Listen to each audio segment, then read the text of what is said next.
Please be welcome to Global Fact 8. My name is Gilberto Scofield Jr., and I'm a Marketing and Relationship Director at Lupa. Lupa is a hub against misinformation from Rio de Janeiro, Brazil.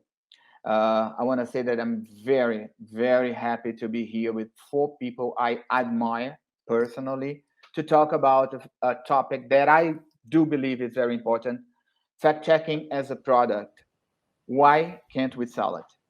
Actually, the idea was developed from informal conversations I've been having with some fact checkers about how to have a healthy portfolio of revenue streams in fact checking.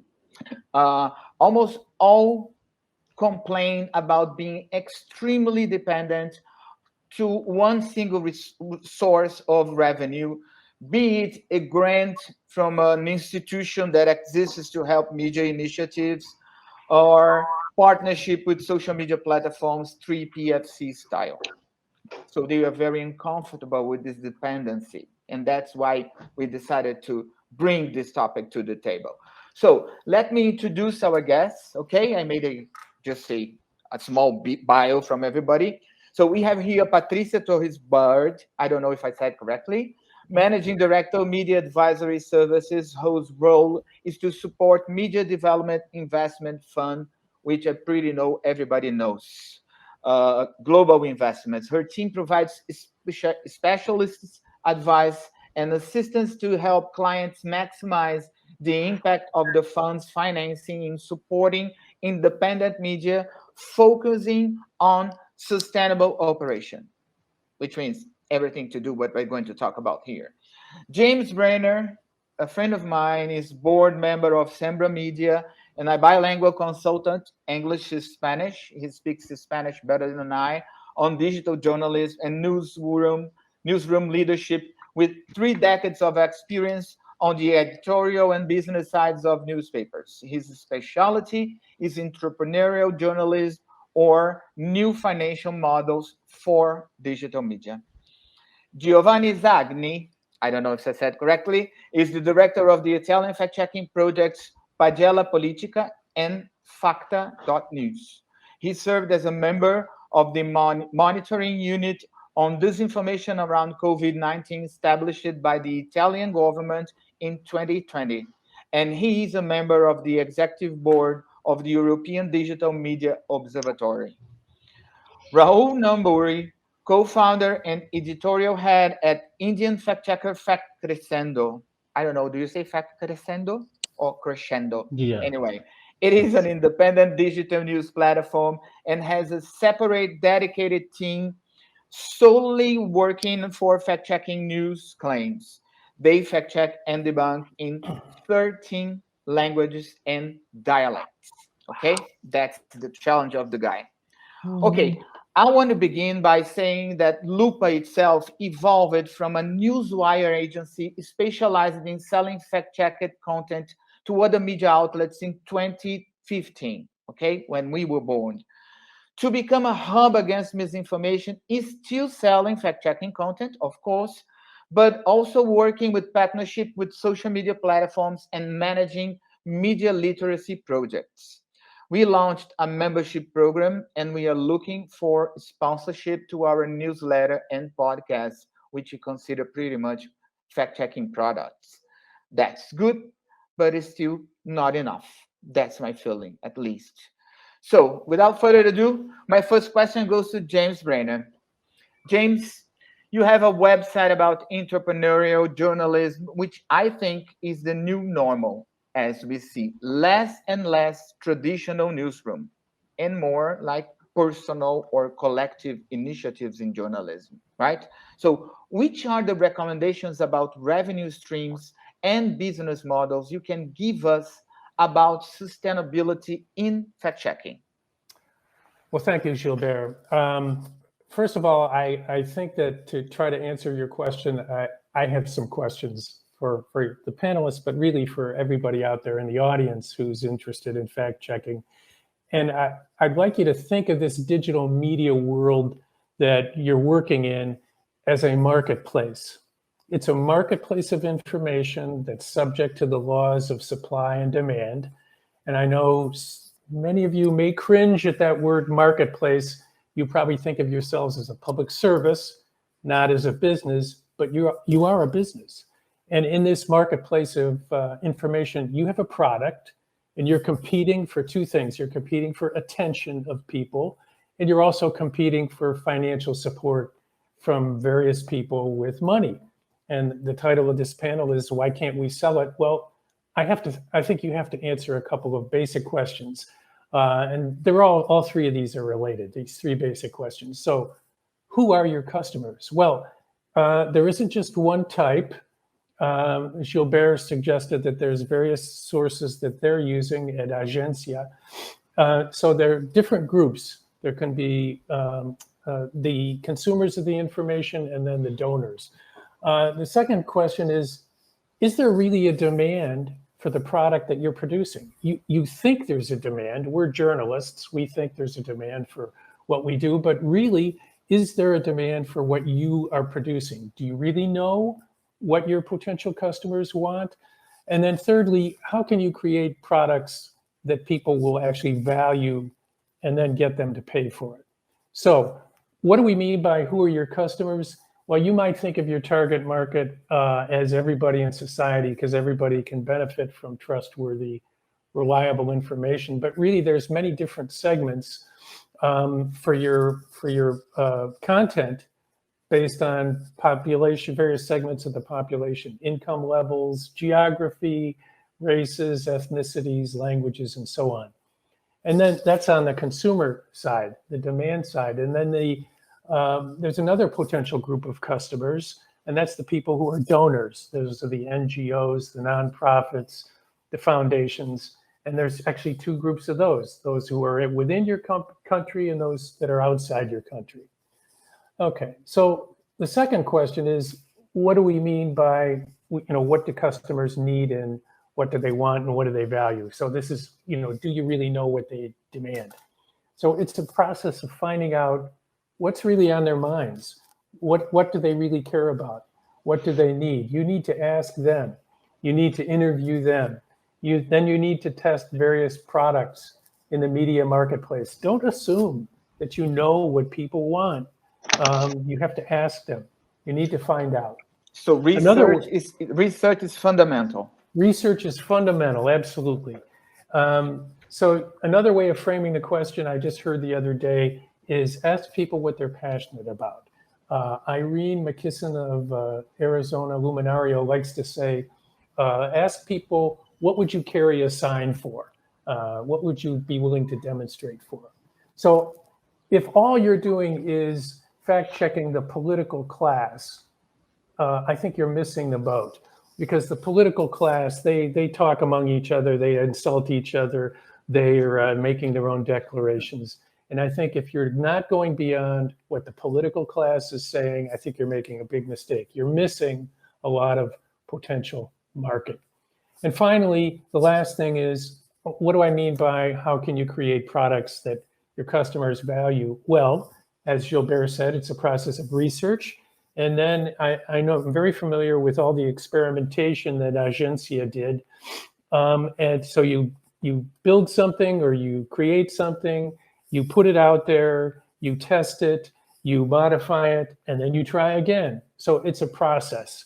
You don't arrive at something finally. As Agência Lupa knows very well, your product may have to evolve based on the changing demands in your marketplace. So to sum it all up, if you want people to pay for your product, you first have to identify who are your potential customers, and they might be different from who you think they are now. Mm-hmm.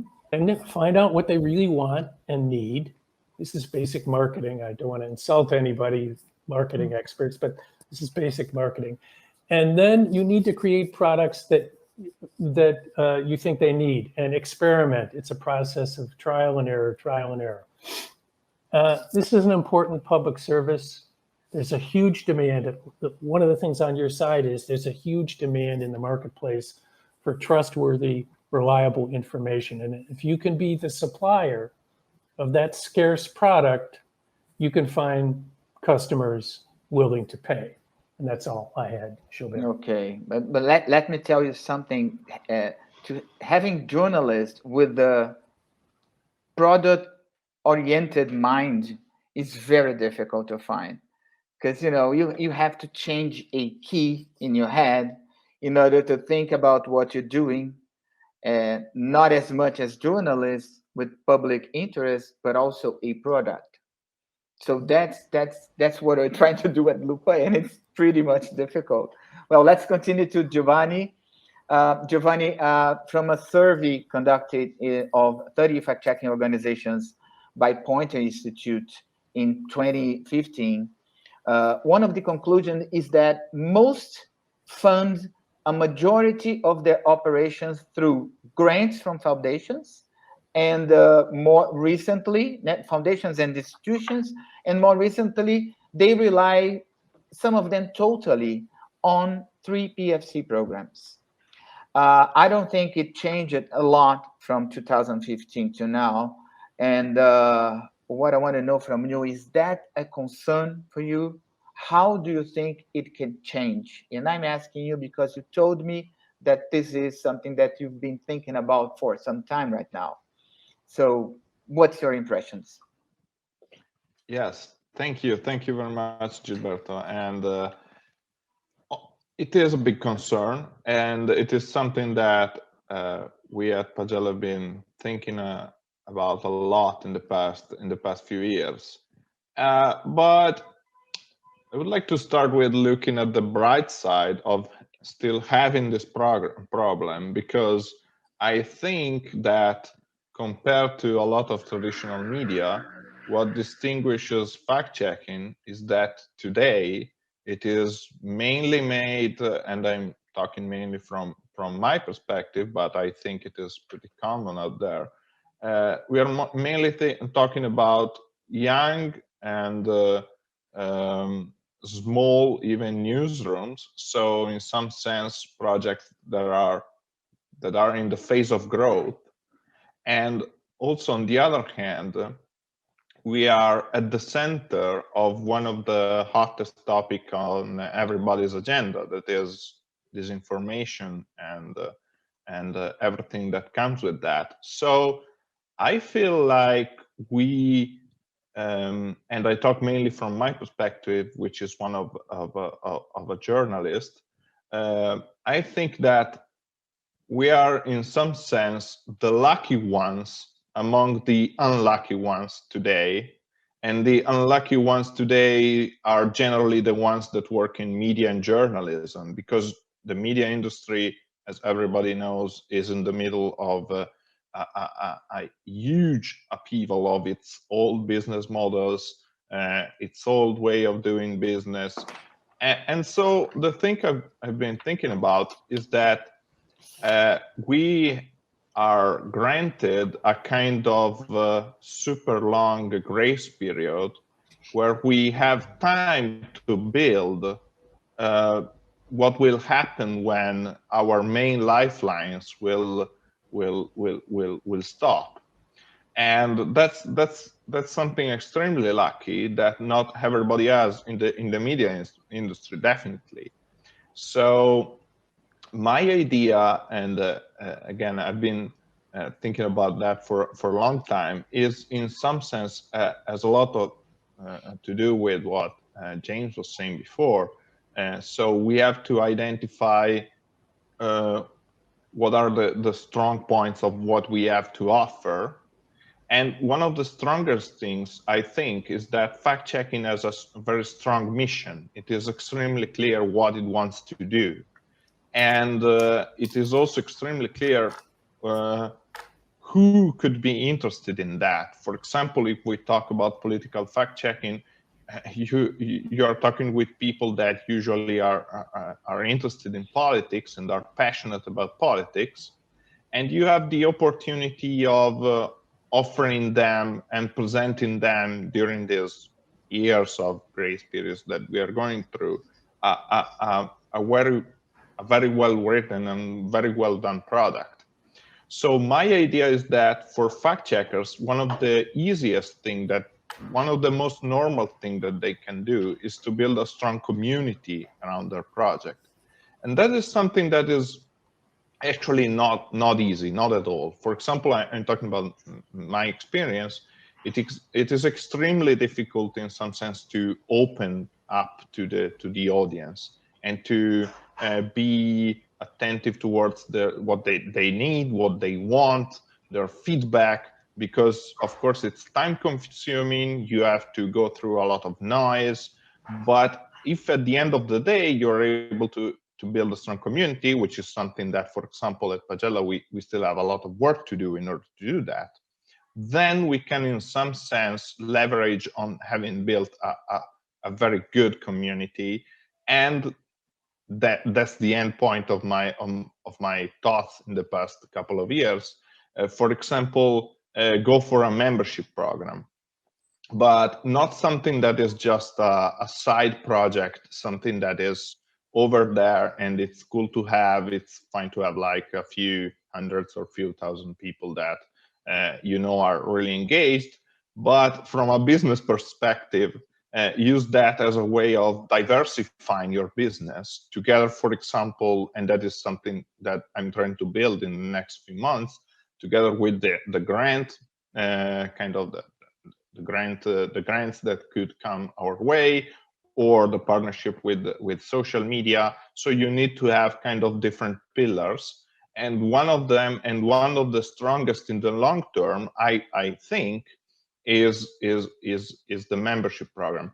Now, the interesting thing is that in doing that, I am not particularly original, because this movement toward membership is something that the whole of the media industry has been doing with particular force in the past 2-3 years, I would say. Now, different experiences moved at different times, but for example, in Italy, that was strongest in the past couple of years. So also one of the things that we have to keep in mind is that also technology and the markets evolves, and so probably in 3 to 4 years, something else will come up in order to monetize on news.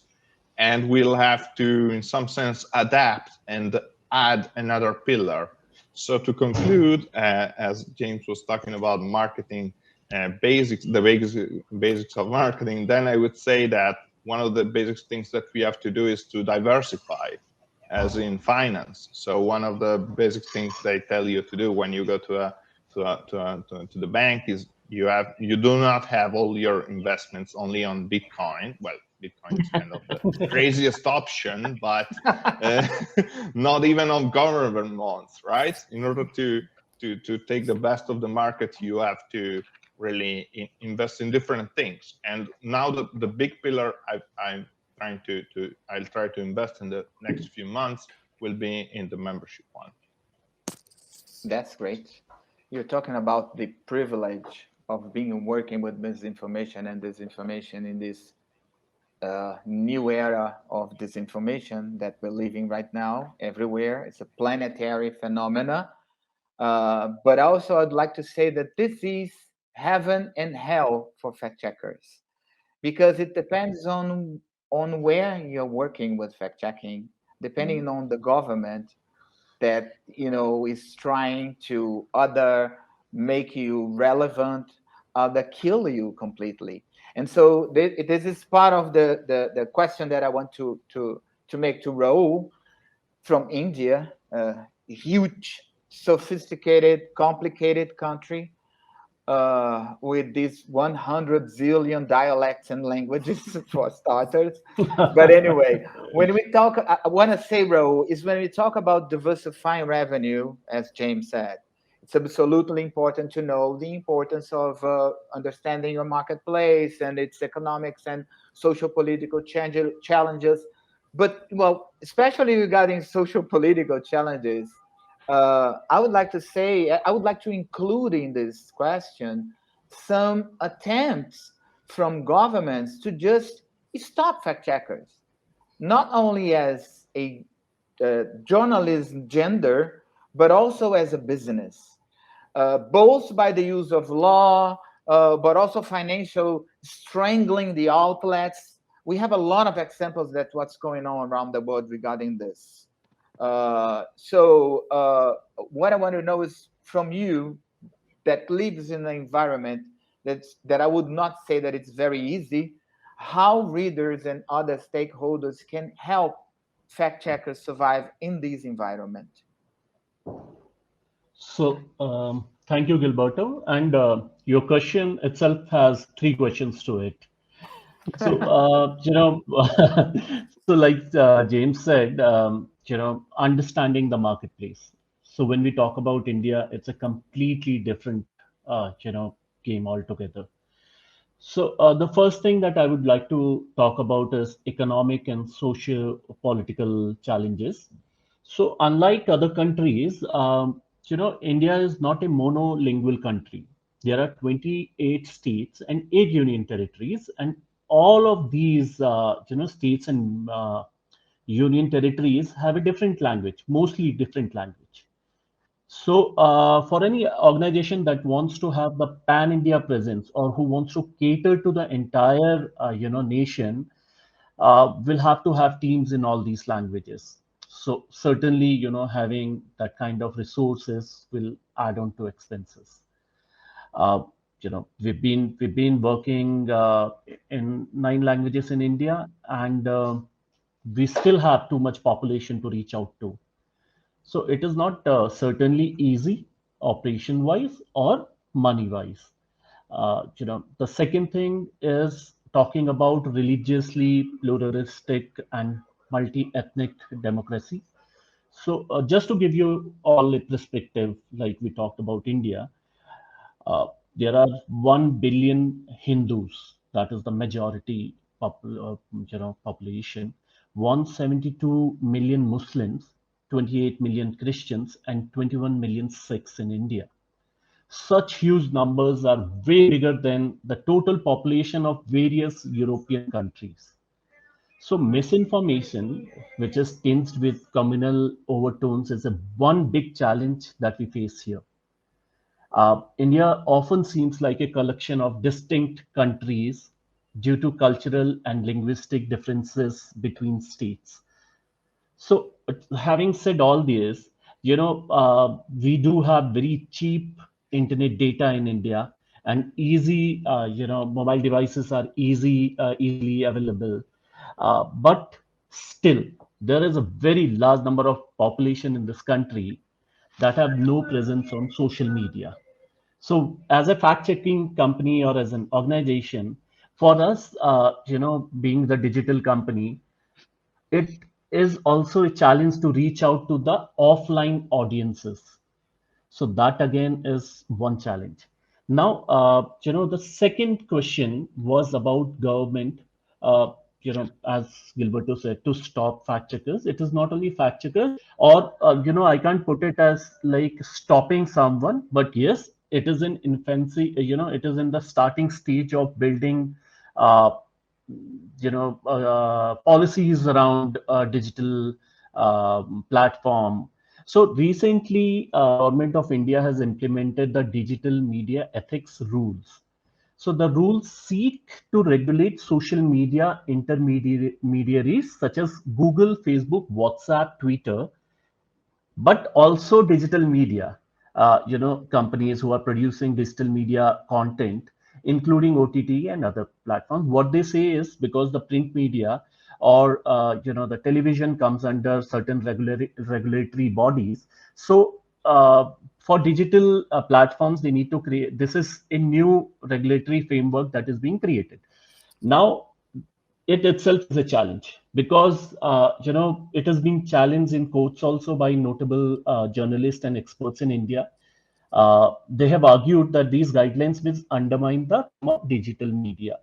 So what they have proposed, what government had proposed, is 3-tier regulation method, which comprises of self-regulation, which is by the publisher, like as Crescendo, the first tier is ours.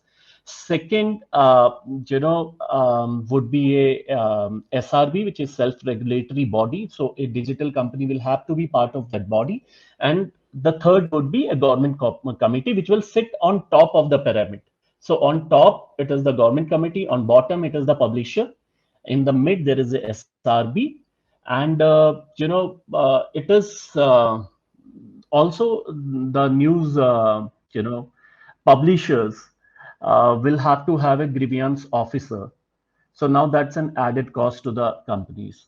And every month we need to upload, a data of what grievances we have received from public, and there is a time limit to, reply to them, and specified time periods that the grievance officer need to, sort those issues out. So this is difficult, and also, like, there are it could also, government could also take legal action against the grievance officer of the platform and charge him with criminal sections. So this itself becomes very, it's for a company like us, this is challenging. So there is a real threat to the survival of the business, depending on the politics. Yeah. See, but at the same time, how we see it, we also see it the way government is trying to build a framework around. Nobody knows, because everything is new here. They're trying to build something. Like the print media has its regulatory bodies, the television has censor boards. Similarly for digital. So let's see. Like, it will be too early to comment and too early to pass a judgment on something like this, until unless, because what we understand, it is not only fact checkers, but this is the entire entire digital media that we are talking about. So now coming to the third question on how readers and other stakeholders can help fact checkers survive, at least in India. So unlike some fact checking websites working in India, Crescendo, when I talk from my perspective, we do not belong to already established media group or a large media company. We are just solely fact checking organization working purely on fact checks. So when we are only working for fact checks, yes, there is a lot that needs to be desired in terms of revenue. And in the rapidly changing environment, tracking misinformation is also becoming expensive, because there is a lot of tools that needs to be bought and used. So that again is an expense. So independent fact checkers like us can't rely upon, like we said, some programs like the 3PFC. We cannot solely depend upon those kind of programs, and we will have to find additional sources of revenue.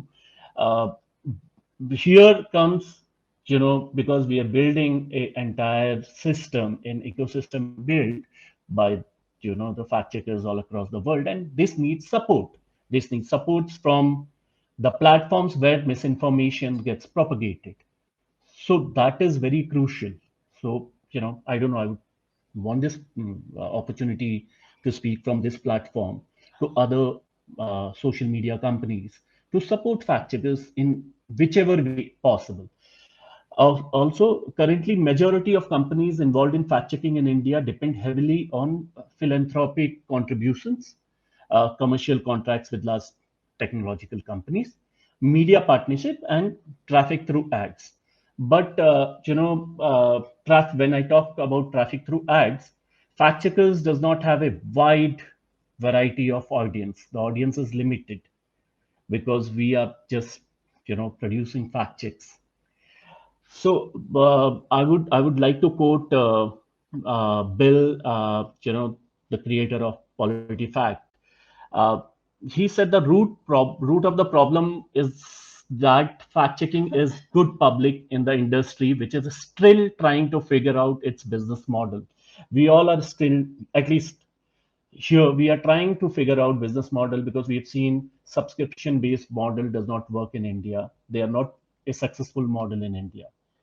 So all I could say is objective and means, if I would put it that way, objective for us is to strengthen our business model meaning becoming less dependent on few big clients, and convince the public, like it's been said in this panel, convince the public that fact checking news is worth paying for, ultimately because we all will have to move to that it's a long term goal. We all will have to move there, and means would be a subscription based model, tutorials, media literacy, they can be developed as business models, license our content to media companies like news companies and other companies, and finally it is done by NGO foundations and tech companies. So this is the perspective of what I can give about India, answering to all the three questions. Thank you so much, Rahul. Let's move to Patricia quickly because we're at the end of the panel.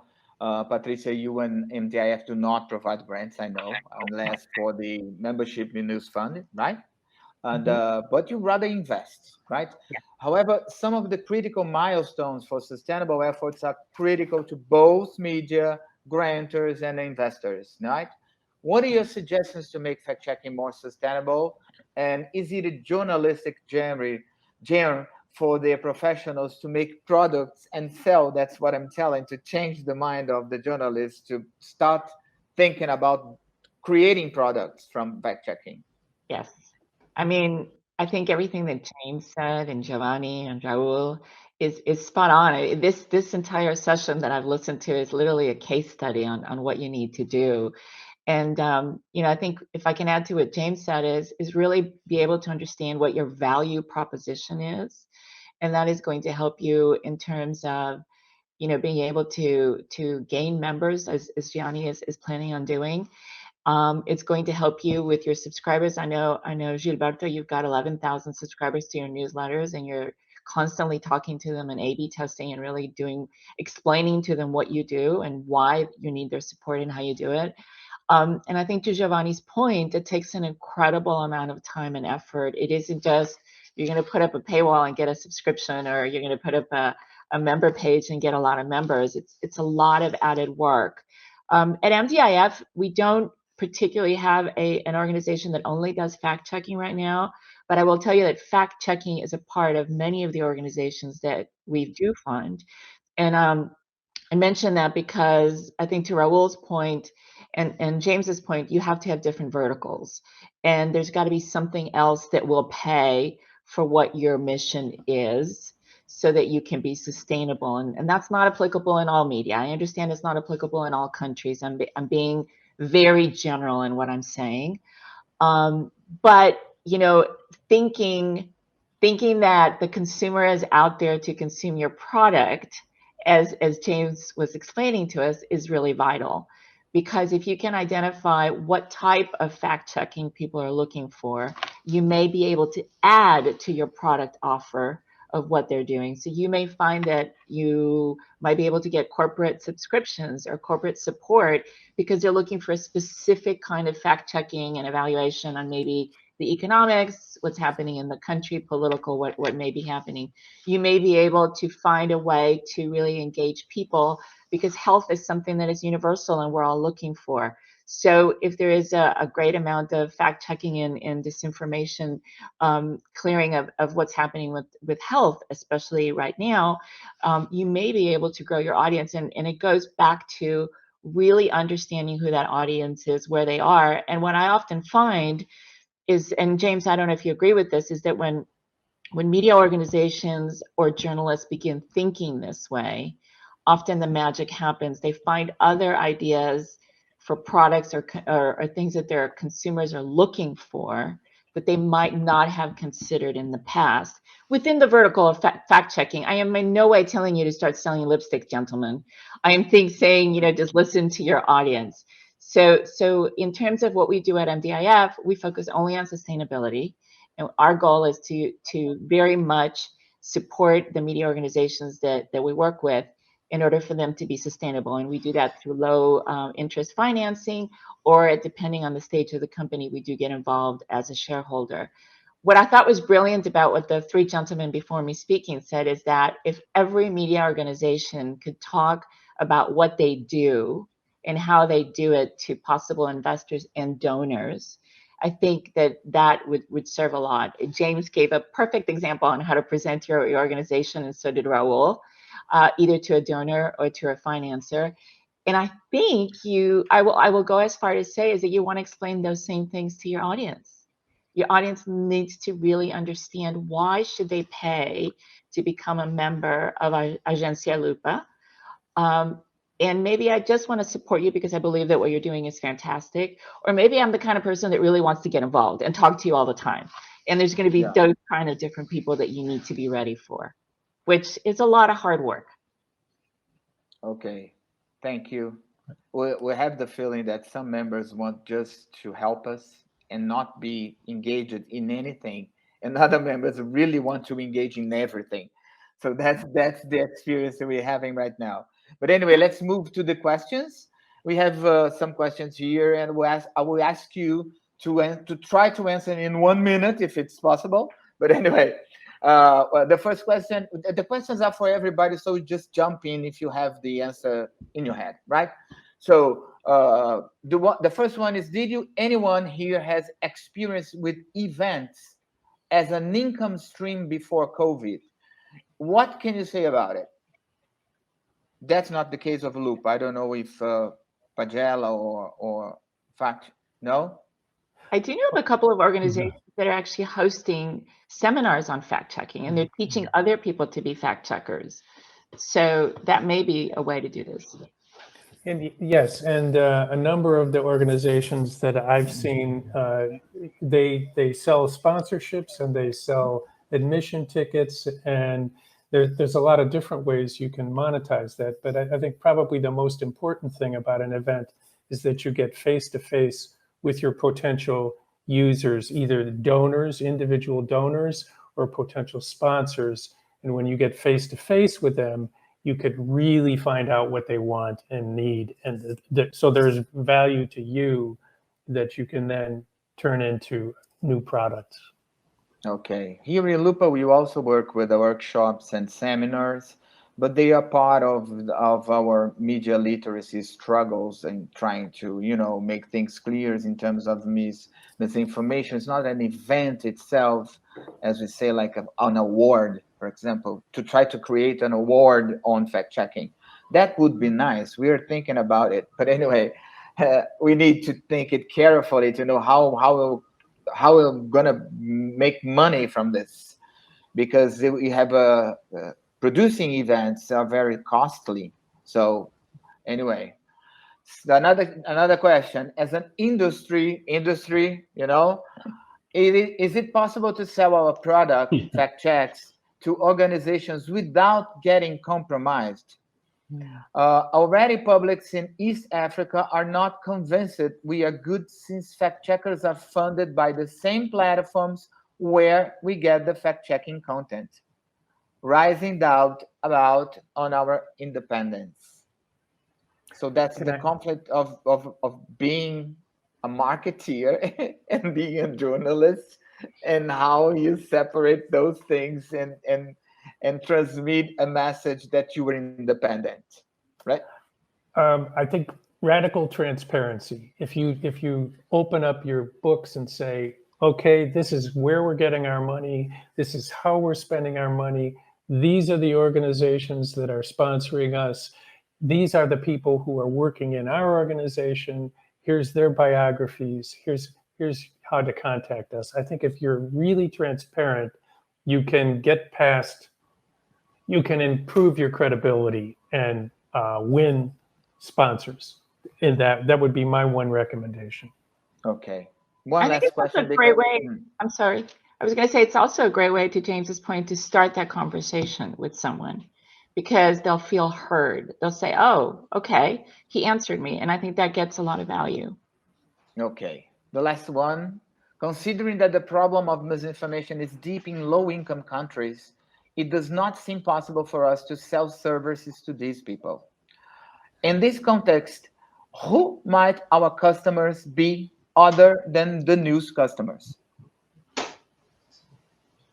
That's an interesting question, because we are right now in the middle of this membership program, and one of the biggest challenge was to to try to fix the price of the membership, the value that people were going to contribute to be a member.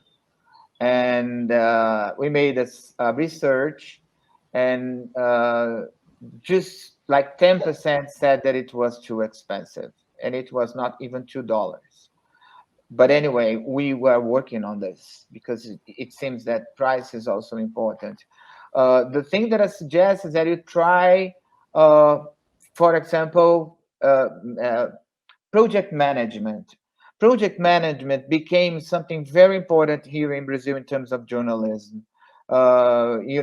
Making project managers with the specific targets and try to fit them into the needs of foundations or grants that are available. So this is one effort that we are moving toward it in order to, have more sources of revenue, because we cannot count really on asking people to pay for things. I don't know if you other guys have any other suggestion or comment. See, as far as India perspective, it is clear these kind of models does not work.